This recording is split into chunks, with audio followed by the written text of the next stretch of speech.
네, 반갑습니다. 남포 집콩나니아를 맡은 안성희 목사입니다. 네, 마법사의 조카 벌써 7번째 시간입니다. 오늘은 6장 앤드루 외삼촌의 첫 고생을 나누도록 하겠습니다.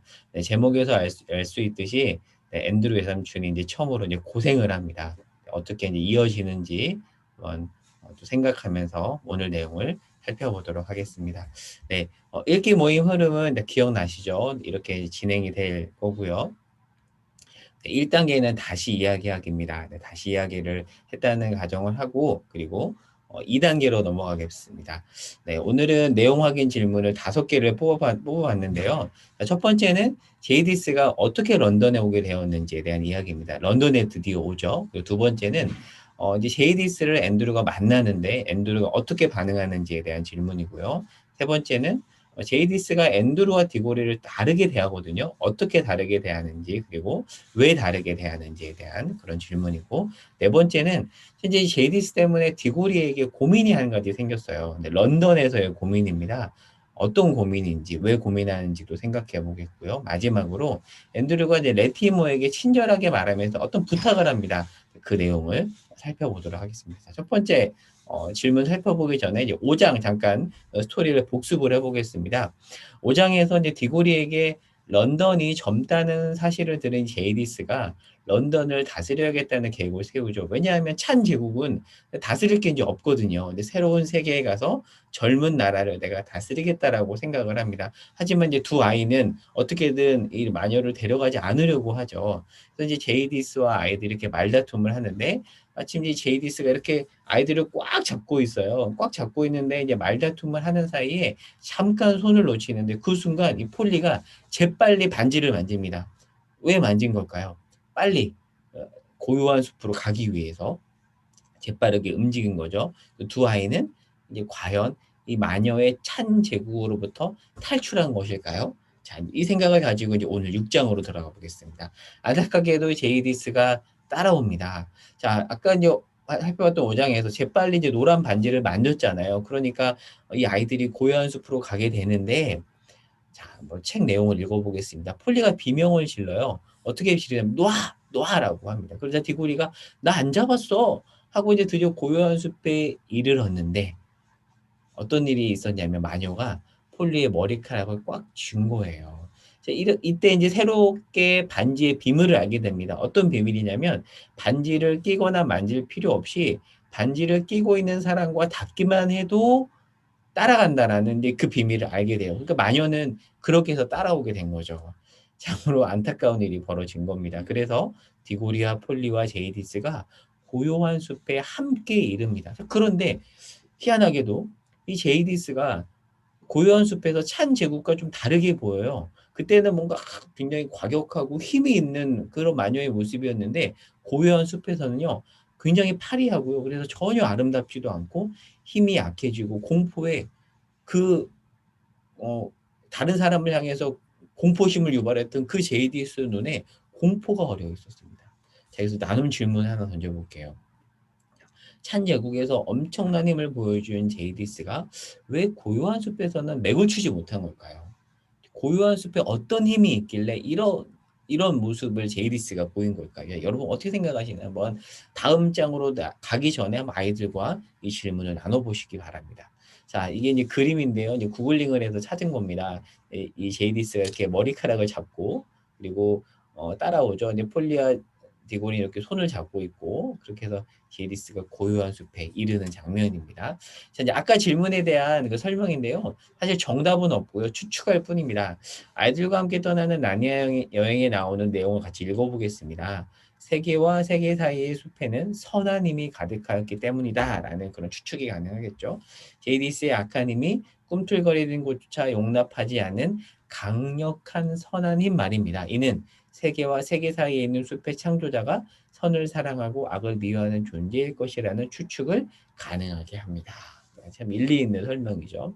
그 숲에서 폴리는 초록 반지를 끼고 연못을 통해 런던에 이제 가려고 해요. 이제 숲에서 또 다른 일이 벌어져야 되잖아요. 그래서 이제 궁극적인 목적지는 런던이잖아요. 집 빨리 가고 싶은 거예요, 폴리는. 그래서 이제는 초록 반지를 끼고 자기들이 이제 왔던 그 연못을 통해서 표시해 놨잖아요. 런던에 가려고 하는데 제이디스가 촬영하게 도와달라고 해요. 하지만 돕지 않습니다. 이 제이디스 거기 놓고 이제 둘이 집으로 가려고 해요. 근데 이 제이디스가 하필 디골이 귀를 잡습니다. 어떻게 되었을까요? 네, 런던에 같이 가게 됩니다. 그래서 제이디스가 런던에 옵니다. 자, 근데 고요한 숲에서와 달리 런던에 온 제이디스는 원상태로 회복이 됩니다. 그 힘과 공포심을 유발했던 어떤 아우라를 풍기면서 이제 런던에 오게 된 거죠. 근데 그 모습을 앤드루가 봐요. 왜요? 이 아이들이 어디에 이르죠? 책에 나오지만 앤드루의 서재에 옵니다. 런던에 왔지만 가장 처음 온 곳은 앤드루의 서재입니다.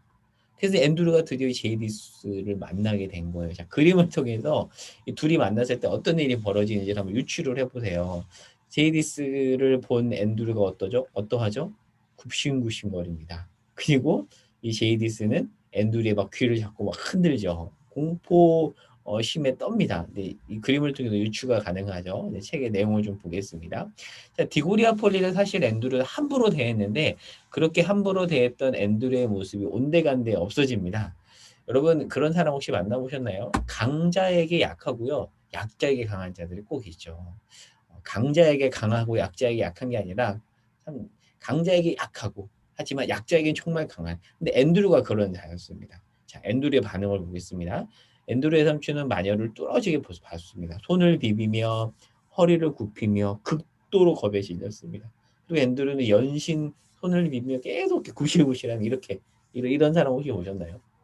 근데 디고리와 폴리에게는 그렇게 안 했잖아요. 그러면서 숨가쁘게 말합니다. 네, 저는 무척 영광스럽고 송구스럽고 이렇게 반응을 해요. 제이디스는 이 앤드루를 보고 자기를 이곳에 불러낸 자가 이제 앤드루라는 것을 알고 앤드루의 머리카락을 한 움큼 쥐고 뒤로 아이고 못합니다. 뒤로 젖히며 업신여기는 투로 말합니다. 자, 이 모습이죠. 뒤로 젖히며 귀를 잡고 업신여기며 나부랭이 이 얼뜨기 왕족의 피도 흐르는 것 같지 않은데 어떻게 나를 여기에 불렀지? 마법사 같은데 뭔가 좀 자기가 원하던 어떤 바라던 그런 힘 있는 마법사는 아닌 거예요. 그러니까 무시하는 겁니다. 이 제이디스가. 근데 어떻게 마법을 알았지? 이렇게 질문을 하는 거죠. 자, 그러면서 이제 제이디스는 이제 굽신거린 앤드류에게 별거 아니라는 존재라는 것을 이제 알게 되고 자기 종이 되는 거를 허락해 주겠다라고. 그러니까 내 경쟁자는 아니라는 것을 이제 확실히 알게 된 겁니다. 그러니까 그럼 너 내 종이 될래? 종이 돼라고 해요. 그러니까 제이디스에게 앤드류는 하찮게 여겨도 되는 존재잖아요. 근데 앤드류가 또 비굴하게 저는 어떤 봉사도 기쁘고 무척 행복할 겁니다. 여부가 있겠습니까? 당연하죠. 라고 해요. 그러자 제이디스는 그러니까 이제 런던을 정복하려면 이제 타고 다닐 마차가 필요한데 가져와! 라고 그것도 정중하게 얘기하는 것도 아니에요. 소리를 지릅니다. 그래서 앤드류는 네 라고 하면서 가요. 그리고 제이디스가 앤드류에게 겁박을 하는데 한번 어떻게 겁박하는지 볼까요? 반역할 생각은 아예 집어치워. 내 눈은 사람의 마음까지도 꿰뚫어 볼 수 있어. 배신할 조짐이 보이는 즉시 마법을 걸어서 네가 앉은 곳은 죄다 시뻘겋게 달아오른 새처럼 느껴질 테고.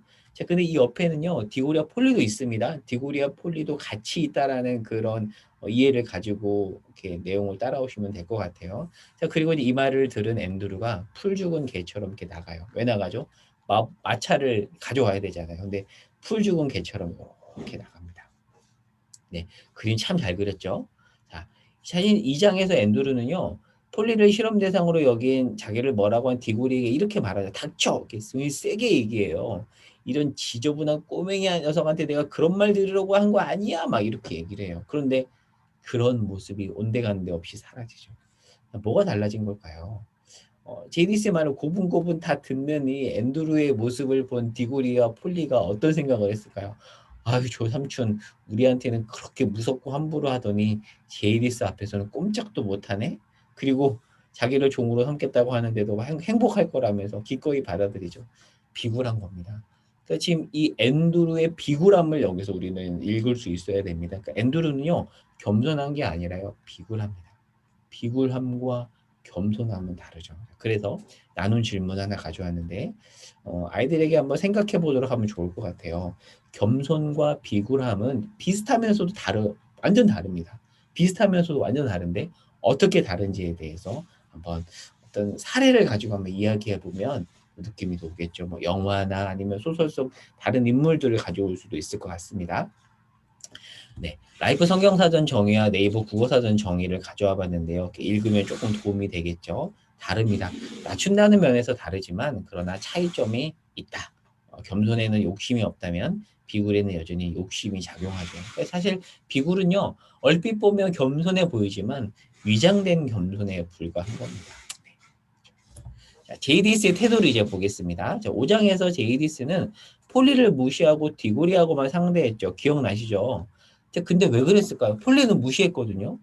근데 그 답을 이번 장에서 찾을 수 있습니다. 자, 먼저 앤드루를 대하는 자세를 통해서 한번 유추해 볼게요. 자, JDS는 앤드루를 자세히 관찰하고 마치 헤비급 건드 선수가 라이트급 선수를 대하듯 이렇게 경쟁 상대로 아예 보지 않고 부려먹을 대상으로 이렇게 여기죠. 아까 살펴봤죠. 그리고 이제 앤드루가 마차를 구하러 나간 후에 아이들과 함께 남았지만 아이들에게는 어떤 관심조차 보이지 않아요. 5장에서는 보였잖아요. 근데 지금은 그냥 속된 말로 아이들이 뭐 흔히 하는 표현 쌩까는 이런 쳐다보지도 않는 그런 쌩깐다 이런 표현 쓰잖아요. 딱 그 단어가 확 이렇게 저도 떠오르더라고요. 뭐야 이런 생각이 들죠. 자, 그것에 대해서 이렇게 책을 설명해요. 그것은 마녀다운 행동이었다. 찬에서는 왜 그러냐면 자시가 이용하고 싶은 사람이 디골이었기 때문에 그런 거고. 그러니까 폴리는 사실 이용하고 싶은 사람이 아니니까 거들떠 보지도 않은 거예요. 근데 이제는 자기가 이용할 대상이 누구죠? 앤드루잖아요. 그러니까 이용할 대상이 아닌 디고리와 폴리는 무시해도 되는 거예요. 마녀들은 이용할 수 없는 사물이나 사람한테는 관심을 갖지 않는 법이다. 그들은 계산 속이 뻔한 사람. 참, 우리가 지양해야 될 태도잖아요. 그쵸? 내가 나에게 필요한 사람한테만 깍듯하게 대하고, 그렇지 않은 사람한테는 함부로 대하는 참, 참 지양해야 되는 그런 모습인데, 그 모습을 우리가 마녀에게서 볼 수가 있습니다. 제이디스는 한마디로 말하면 교만한 존재예요. 교만합니다. 근데 교만에 대해서 언제 한번 자세히 다룰 기회가 있을 텐데, 오늘은 간단하게 한번 볼게요. 교만은 라틴어 스페르비아라는 이제 그런 단어에서 이제 나온 건데요. 자기를 높이 둔다라는 의미입니다. 그러니까 실제 상태보다 더 높이 두는 거죠. 그래서 이 교만한 사람은 다른 사람보다 자신을 낮게 여깁니다.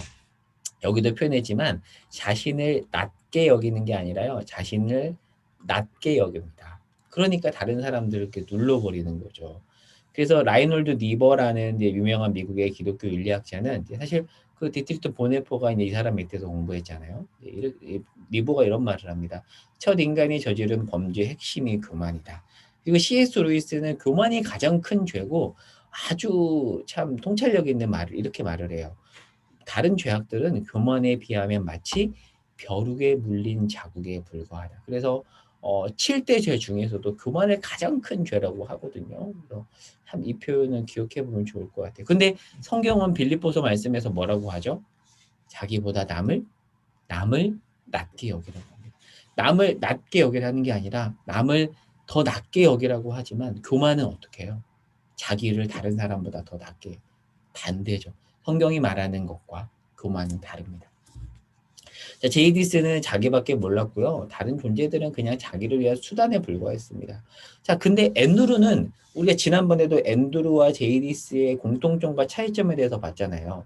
근데 앤드루와 제이디스는 비슷하면서도 다른데 한번 이 질문에 대해서 한번 생각해 보면 좋을 것 같아요. 자, 앤드루는 교만한 존재일까? 자, 근데 조금은 다르게 볼 수 있습니다. 앤드루는요, 교만하다라고 할 수 있지만, 저 엄밀하게 얘기하면 이제 후반부에 살펴보겠지만, 허영심에 가득 찬 존재입니다. 그래서, 교만과 허영을 조금 구분해서 우리가 이해해 볼 필요가 있는데요. 데이데스를 통해서 교만을 볼 수 있다면, 앤드루를 통해서는 허영을 볼 수 있습니다. 자, 나중에 한번 살펴볼게요. 자, 제이디스 때문에 생긴 디고의 고민 이제 다른 질문으로 이제 가지고 이제 생각해보고 허영은 이제 뒷부분에 살펴보겠습니다. 자, 앤드루의 서재에 누가 있었다고 했죠? 제이디스, 앤드루, 디골의 폴리가 있었잖아요. 근데 앤드루가 나갑니다. 이제 제이디스 아이밖에 남지 않았어요. 자, 근데 이제 제이디스는 아이들은 관심도 이제 없는 거죠. 아이들에게 눈길 한번 주지 않고 어떻게든 런던을 자기가 이제 다스려야 되니까 빨리 이제 앤드루를 쫓아갑니다. 그러네 지금 앤드루의 서재에 누구만 남은 거죠? 디고리와 폴리만 남은 겁니다. 그래서 폴리는 이제 안도합니다. 어휴. 그리고 이제 집으로 가겠다고 해요. 엄마가 걱정하잖아요. 그러니까 이제 집으로 가겠다고 해요. 자, 그러자 디고리가 이렇게 말합니다. "너 다시 돌아올 거지? 설마 이런 공경에 나 혼자 두진 않겠지?" 그러자 폴리가 쌀쌀맞게 말해요. "너 내가 돌아오길 바란다면 너 사과해야 되지 않니?" 사과해야 되잖아요. 왜요? 그 금종과 금방망이 앞에서 어떤 일이 있었죠? 폴리 손목을 부러뜨릴 뻔했고, 폴리는 치지 말라고 했는데 디고리가 폴리를 맞고 쳤잖아요. 그리고 금방망이로 종을 쳤고, 숲에서 괜히 꾸물거리다가 마녀가 붙잡을 시간을 주었으니까 사실 디고리가 잘못했잖아요. "고리 너 사과해야지."라고 해요. 디고리가 화들짝 놀라요. 자, 화들짝 놀랐다는 것을 통해서 우리는 디고리 안에 있는 어떤 순진함과 순수함을 또 볼 수 있는 것 같아요. 그러니까 호기심 때문에 쳤는데 자기의 어떤 그런 어떤 호기심 때문에 폴리와 다른 사람에게 그런 피해를 줬다는 것을 확인하게 된 거예요. 그러면서 그런 어떤 폴리의 지적에 "너 뭐야?"라고 뭐라 한 게 아니라 화들짝 놀라면서 그 내가 잘못했지."라고 이렇게 반응을 하는 겁니다. 그리고 곧바로 "사과할게." 착하죠? 예. 빅쿨이 착해요. 참 착한 아이입니다. 사과합니다. "정말 미안해." 참 저는 이 모습을 보면서 정말 관계 속에서 참 이런 모습을 보여야 되는데, 내가 그런 사람이 되어야 되는데 누군가가 지적했을 때 그래 미안해." 근데 보통은 어떻게 하죠? "내가 뭐 잘못했는데." 이러잖아요. 근데 디고리는 "사과할게. 미안해." 그리고 이런 말을 해요. 꼭 돌아와줘. "네가 오지 않으면 난 끔찍한 공경에 빠지고 말 거야." 그러자 폴리가 "무슨 일이 벌어진다고 그래. 사실 말 안 듣지 않으면 제이디스 말 듣지 않으면 피해 보는 건 외삼촌이잖아. 시뻘겋게 낡은 의자에 앉거나 그런 어떤 어려움에 처하는 사람은 외삼촌이지 너 아니잖아." 그러자 디고리가 무슨 말을 하냐면 사실은 "내가 걱정하는 것은 엄마야. 저 제이디스 괴물이 엄마 방에 들어가면 엄마가 돌아가실지도 몰라." 그러자 폴리가 목소리가 달라져요. 그래 좋아. 우리 화해하자." 멋있죠. 자, 근데 갑자기 어떻게 이렇게 폴리가 반응했을까? 그렇게 또 어떻게 보면 화가 나서 반응했던 폴리가 디고리의 엄마 이야기를 듣고 급 태도를 바꿔서 "화해하자."라고 해요. 자, 이 어떤 폴리의 태도를 이해하기 위해서는 앞장의 내용을 살펴봐야 됩니다. 자, 앞장 1 장으로 가 볼게요. 자, 1 장에서 디고리와 폴리가 이제 그 담에서 만나서 서로 이야기를 하다가 디고리가 자기의 사정을 폴리에게 이야기하는데 이렇게 얘기합니다. "정원 끄트머리엔 강물이 흐르고 도랑말이는 시골에 살다가 어느 날 이런 소굴에 왔는데, 게다가 아빠는 멀리 인도에 있어요. 그리고 제정신이 아닌 외삼촌과 이모랑 살고 있는데, 그런데 그런 사람들이 엄마를 돌봐주고 있고요. 엄마는 아프고 자꾸자꾸 아파서 죽어가고 있어요." 여러분, 감정이입을 해서 생각해 보세요. 지금 니고리는 한국 나이로 초등학교 6학년이에요. 아빠가 멀리 있어요. 엄마가 아파요. 저는 이 마음을 압니다. 얼마나 힘들어요. 엄마가 아프고 자꾸자꾸 아파서 죽어가고 있는 굉장히 심각한 질병에 처한 것 같아요. 여기서 우리는 이제 C.S. 루이스의 어린 시절이 이렇게 떠올려지죠. 마음이 아픈 겁니다. 어떻게 보면 루이스가 자기의 어떤 감정을 이입해서 이제 디고리의 어떤 디고리의 말을 이렇게 풀어 쓴 것 같아요. 한국 나이로 6학년인데요. 온전히 간호하기에는 아직 어리죠. 그러니까 외삼촌과 이모가 도와줘야 되는데 둘은 또 제정신이 아니에요. 그러니 얼마나 걱정이 됐겠어요. 그런 상황에서 제이디스가 아픈 엄마 방에 들어가면 끔찍한 일이 벌어지잖아요. 그래서 이 상황을 이미 알고 있던 폴리는 그 말을 듣자 공감을 해줍니다. 자기의 그 아픈 사정을 공감해주고, 그리고 사과를 받아들이고요. 먼저 화해를 요청합니다. 디고리보다 1살 어린 초등학교 5학년 정도 되는 아이예요. 1-2살 어린. 참 폴리 멋있어요. 화해를 요청합니다. 근데 이 지점에서 우리는 좀 폴리와 제이디스를 대조해서 볼 필요가 있는데요. 자, 디고리를 생각하고 공감해 주는 폴리와 달리 제이디스는 온통 자기 생각뿐이죠. 여러분은 폴리 같은 아이를 만나고 싶나요? 아니면 제이디스 같은 사람을 만나고 싶나요? 정말 우리가 코로나 때문에 힘들고요. 삶이 퍽퍽하잖아요. 이런 퍽퍽한 삶 속에서 내 마음을 공감해 주고 이해해 주고 해 주는 이런 폴리아 같은 존재를 만난다면 얼마나 좋을까요? 그리고 더 중요한 것은 우리가 누군가에게 폴리아 같은 사람이 된다면 얼마나 좋을까요? 나눈 질문입니다. 상대방의 마음을 적극적으로 공감해 주는 폴리의 모습을 통해 깨달은 점을 한번 나누어 보면 좋을 것 같습니다. 이게 나중에 이제 마지막 장에 나오는 그림인데요. 엄마가 이렇게 아파서 누워 있죠. 디고리가 이렇게 엄마를 바라봅니다. 여러분 이런 경험 있으세요? 아픈 부모님 옆에서 이렇게 마음 아파하고 걱정하고 애타는 그 마음. 한번 그 마음을 느끼면서 또 이 장을 살펴보면 좋을 것 같습니다. 자, 앤드루와 레티모 이야기로 이제 가보도록 하겠습니다. 자, 제이디스에게 혼쭐 나고 풀 죽은 개처럼 이렇게 나갔잖아요. 근데 그는 다락방 계단을 내려가며 심장이 벌컹벌컹 뜁니다. 그리고 술을 마셔요. 자, 술을 마셨다는 것이 또 중요한 포인트입니다. 술 2잔을 걸칩니다. 취했겠죠? 그리고 화려한 옷을 갈아입습니다. 그렇게 이렇게 자기를 쳐다봐요. 착각에 빠집니다. 나 멋진데. 제가 이제 구글링을 해서 가져온 건데요. 나 멋있는데? 이렇게 착각을 합니다. 웃기죠? 자, 책 내용을 볼게요. 가장 어른다운 식으로 바보짓을 하는데요. 마녀가 그렇게 자기한테 무섭게 굴었는데 술에 취해서 그런 것 같아요. 마녀의 기막힌 아름다움만 점점 머리에 떠올려요. 너무 아름다워. 자기한테 그렇게 함부로 대했던 그 마녀가 아름답다라고 자기 얘기해요. 어쩌면 그리도 아름다울 수가. 그리고 자기를 보면서 나 너무 멋있는데 젊은데 라고 얘기합니다. 근데 여러분도 알다시피 이 바보 같은 늙은이는 마녀가 자기와 사랑에 빠질 거라는 생각을 하기 시작합니다. 어쩌면 술 2잔이 그 상상과 관계가 있을지도 모르고요. 최고급 옷이 그랬을지도 모릅니다. 최고급. 옷을 자기가 소유할 만한 그런 실력도 없어요. 수준도 안 되는데 고급 옷을 입고 있어요. 그래서 우리가 허영심을 볼 수 있죠. 하지만 앤드루는 어쨌거나 몹시 허영심에 들떠있다라고 책의 표현하는데요. 원서에 보면 참 재미있는 표현이 있습니다. But he was in any case as vain as a peacock이라고 되어 있습니다. 제가 허영심이라는 단어를 어떻게 표현했는지를 좀 보려고 원서를 봤더니 피콕이 뭐죠? 피코크. 그 이마트 상품 그 이름이 PB 상품이 피코크인데요. 피코크가 수컷 공작이죠. 수컷 공작처럼 헛되다, 뭐 허영심에 찼다. 어쨌거나 그는 뭐 이렇게 얘기하잖아요.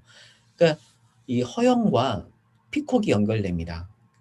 이 공작과 관련돼 있어요. 이야기는 좀 이따가 좀 살펴보겠습니다. 네, 앤드루는 아래층으로 가서 하녀에게 핸섬 마차를 불러오라고 시키고는 응접실을 기웃거렸습니다. 자, 이제 응접실에 가요. 레티모어에게 갑니다. 뭔가를 요구하기 위해서가 이렇게 지금 허영심에 들떠서 술에 취한 상태에서 자, 핸섬 마차를 마녀가 부르라고 했으니까 불렀어요. 그리고 레티모어에게 갑니다. 둘은 남매죠. 이게 핸섬 마차입니다. 핸섬 마차가 뭔지 이렇게 보면 될 것 같아요. 이렇게 마부석이 여기 있지 않고요. 여기 있는데 이것을 발명한 핸섬이라는 사람의 이름을 따서 이렇게 지은 겁니다. 자, 레티모는 지금 응접실에서 열심히 이제 매트리스를 손질을 해요. 돈을 버는 겁니다. 성실하게 돈을 벌고 있는데요. 왜 열심히 일하고 있는가? 이거 사실 앤드류에게 이유가 있어요. 지금 디고리도 먹여 살려야 되고 디고리의 엄마도 돌봐야 되고 돈을 벌어야 되잖아요. 근데 앤드류는 돈을 안 벌어요. 자꾸 막 최고급 옷을 사고 담배 피고 술 마시고 막 이런단 말이에요. 그러니까 레티모가 좀 열심히 일을 해야 되잖아요. 자, 이제 레티모에게 뭔가를 요구하기 위해서 앤드류가 갑니다. 자, 둘의 대화를 보겠습니다. 자, 갑자기 술에 취한 상태에서 사랑하는 레티시아 누님, 밖에 나가겠는데요. 5파운드 정도만 빌려주세요. 그래야 좋은 여인이지요, 여러분. 이런 표현이 재밌죠. 어, 원서에 보면 there's a good girl 뭐 이렇게 표현해야 돼. 이런 단어는 사실 없어요. 근데 이렇게 표현하죠. 이것은 사실 앤드류가 gir을 발음하는 방식이라고 이렇게 원서에서도 표현해요. 레티모는 하던 일에서 눈도 떼지 않고 단호하게 얘기합니다. 안 돼, 앤드루. 야, 너한테 돈 빌려주지 않겠다고 내가 몇 번이나 얘기했니? 그러자 앤드루가 사랑하는 여인, 이제 골치 아프게 굴지 마시고요. 주세요. 그러자 레티가 단호하게 앤드루, 넌 내게 돈 달라는 게 부끄럽지도 않니? 라고 해요. 자, 그러면서 책에서 이렇게 설명을 합니다. 앤드루는 레트루의 사업을 관리해 준다면서 일은 하나도 안 하고 브랜디는 술이에요. 여성연은 시가죠. 담배. 여기에 빠져서 청구서만 엄청나게 늘어나서 레티를 30년 전보다 더 가난하게 만들었어요. 돈도 못 벌어 이런 사람은 아시죠? 배짱이 같은 사람이에요. 그래서 가족들 다 힘들게 하는. 근데 이렇게 말을 해요. 이해를 못 하는군요. 돈 주세요. 저 손님 대접해야 되는 거죠. 거든요. 뻔뻔하죠. 제발 좀 피곤하게 하지 마세요. 야, 네가 대접한 손님이 누군데 지금 뭐 문이 열리지도 않았는데 누군데? 라고 하자 어느 고귀하신 손님이 도착했어요. 그 순간 마녀가 나타나죠. 마녀는 문을 열고 온 게 아니라 이렇게 반지를 통해서 왔잖아요. 네, 앤드루의 레티머의 대화를 통해서 우리가 앤드루가 어떤 사람이고 그동안 어떻게 살았는지를 유추해 볼 수 있죠. 네, 그래서 앤드루가 어떤 사람인지에 대해서 이제 4단계에서 살펴볼 텐데, 특별히 허영이라는 키워드를 통해서 살펴보겠습니다. 나눈 질문입니다. 레티모와의 대화를 통해서 알 수 있는 앤드루가 어떤 사람인지에 대해서 한번 이야기해 보면 될 것 같고요. 자, 이제 4단계로 넘어가겠는데요. 허영에 대해서 보겠습니다. 허영. 앤드류는 허영의 존재라고 얘기했죠. 제이디스는 교만의 아이콘이고요. 앤드류는 허영의 아이콘인데, 자, 교만과 허영은 어떻게 다른지, 자, 이 부분 이따 책에도 나오거든요. 특별히 신원화 교수님, 고신대에도 기독교 윤리학을 가르치시는 신원화 교수님의 죽음에 이르는 7가지 죄, 이 책을 주로 참고했습니다. 자, 허영에 대해서 이렇게 설명합니다. 허영은 떠벌린다. 자, 그러면서 이 책에서 아우구스티누스의 고백록에 나오는 한 이야기를 이렇게 소개를 하는데요. 네, 소개를 합니다.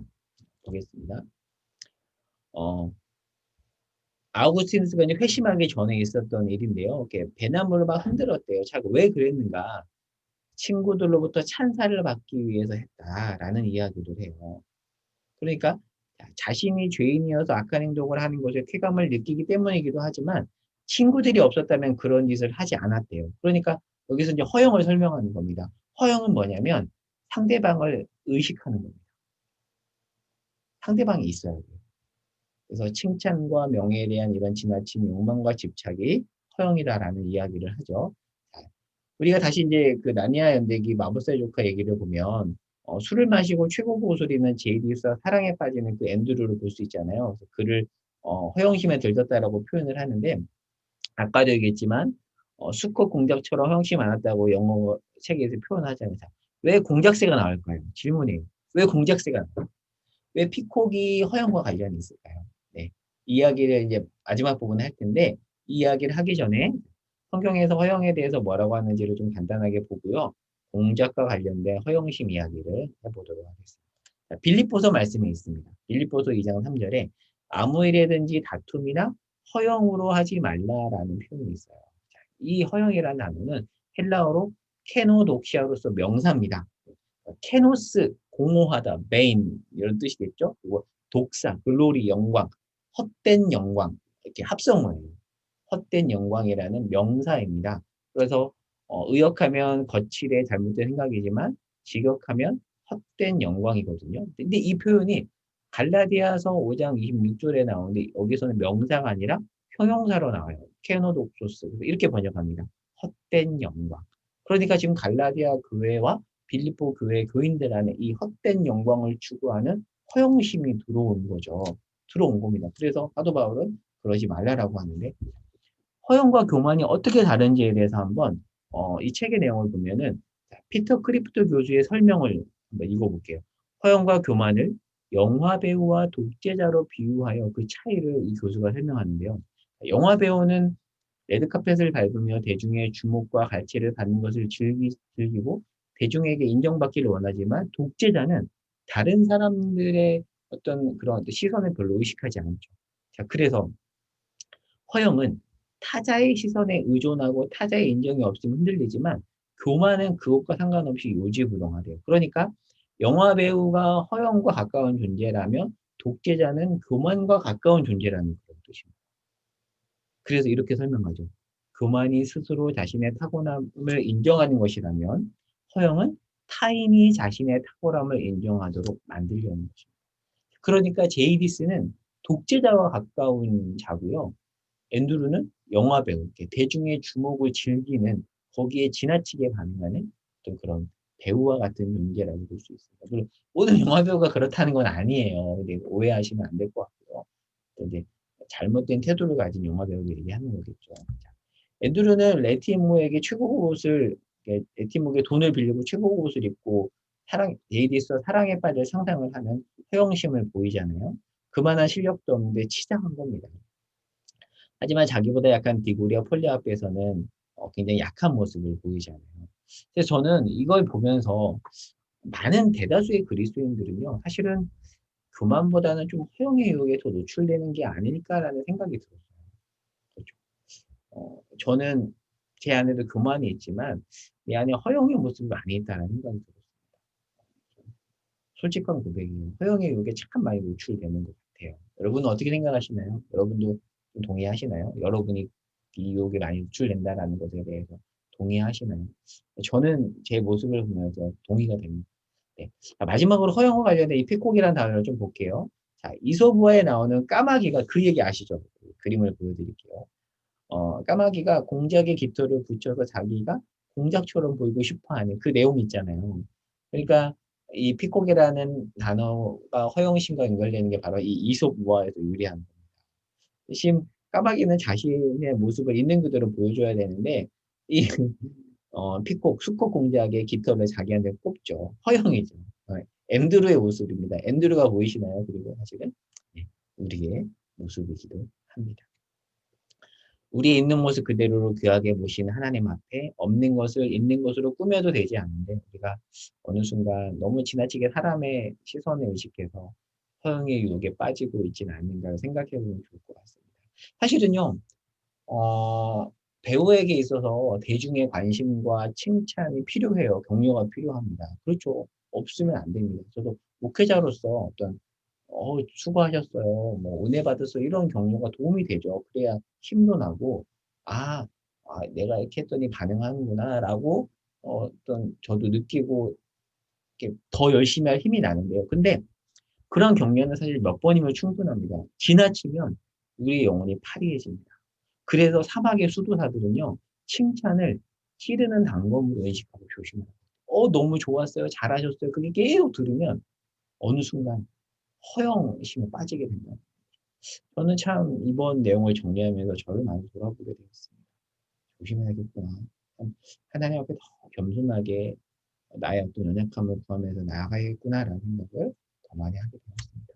네, 마지막 적용 및 실천 질문입니다. 첫 번째, 제디스의 악을 무력화시킨 그 고요한 숲의 그 선한 힘 기억나시죠? 한번 노래로 느껴보면 좋을 것 같은데요. 여러분 유튜브에 선한 능력으로라는 이 곡 검색을 해보고 들어보세요. 이 곡은요. 가사가 사실은 한국 사람이 쓴 가사가 아니라 디트리트 보네퍼가 나치 히틀러에 의해서 이렇게 사형당하잖아요. 안타깝게도 죽기 전에 감옥에서 어머니와 약혼녀도 있었어요. 약혼녀를 생각하면서 시를 씁니다. 근데 그 시를 바탕으로 만들어진 곡이 바로 선한 능력으로라는 시. 그 절박한 상황에서 내가 선한 그 힘에 고요히 감싸여 있다라는 고백을 하거든요. 그래서 그 고요한 숲의 선한 힘을 찬양을 통해서 한번 느껴보시면 좋을 것 같고요. 두 번째, 폴리가 디고리의 사정을 듣고 공감해 줬잖아요. 그래서 우리가 한번 폴리가 돼보는 겁니다. 내가 폴리가 되어서 가슴 아픈 사연을 가진 누군가가 있습니다. 정말 가슴 아픈 사연을 가진 사람이 많잖아요. 그들을 찾아가서 경청, 말 많이 하지 않고 경청하고 위로해 주는 거 한번 실천해 보면 좋을 것 같아요. 구체적 실천, 언제, 어디서, 어떻게, 누구와 여기에 의해서 한번 꼭 한번 실천해 보면 좋을 것 같아요. 비대면으로, 비대면으로. 마지막 세 번째 성찰학입니다. 나를 유혹하는 허영의 모습이 무엇이 있을지에 대해서 생각해 보면 좋을 것 같습니다. 네, 수고 많으셨고요. 네, 집콕 난야를 통해서 많은 유익 누렸으면 좋겠습니다. 코로나가 더 확산이 돼서 참 더 지금 어려운 상황에 있는데 나가진 못하지만 대면으로 보진 못하지만 이 컨텐츠를 통해서 우리가 하나님께 더 가까이 나아가고 또 겸손하게 우리를 돌아보는 그런 시간 모두 가졌으면 좋겠습니다. 수고하셨습니다. 감사합니다.